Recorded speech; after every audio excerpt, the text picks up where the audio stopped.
હાલ આપણે મિત્રો દિયોદર સર્કલે પહોંચી ગયા છીએ અને સામે જતી હતી ઉડી.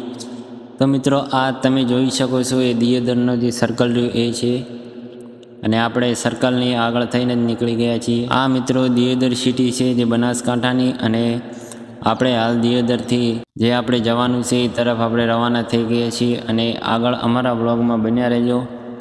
જે પોઈન્ટે આપણે જવાનું છે તે પોઈન્ટ હવે ટૂંક જ સમયમાં આપણે દેખાડીશું.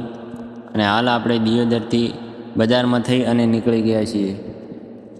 અને મિત્રો અમારા પેજને ફોલો ના કર્યું તો ફોલો પણ કરી દેજો. નવા બ્લોગ અમારા પેજ પર આવતા રહેશે મિત્રો. આ મિત્રો દિયોદરનો પુલ છે, તે એ પુલ નીચે રેલવે ફાટક છે અને ઉપરથી પુલ પસાર થઈ રહ્યો છે અને આપણે પુલ ઉપર થઈ અને નીકળવાનું હતું. તો મિત્રો આપણે ફાઇનલી જ્યાં પહોંચવાનું હતું એ પહોંચી ગયા છે લોકેશન પર. અને અહીંયા આપણે સાઉન્ડ સિસ્ટમ ગોઠવવાની છે અને અહીંયા રાસ દાંડિયાનો પ્રોગ્રામ છે. આપણી ગાડી લગાવી દીધી છે. તો હવે આપણે સાઉન્ડ ઉતારી અને તમને પણ ડેમો દેખાડીશ. આ જગ્યાએ આપણે મિત્રો સાઉન્ડ લગાવી દેવાનું છે. હાલ મિત્રો આપણે સાઉન્ડ ઉતારી અને ગોઠવી દઈશું.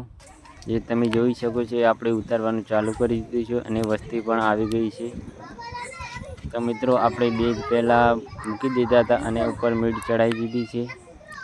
તમે જોઈ શકો છો અહીંયા આપણે સાઉન્ડ ગોઠવવાનું છે અને આપણું સાઉન્ડ ગોઠવી અને રેડી થઈ ગયું છે.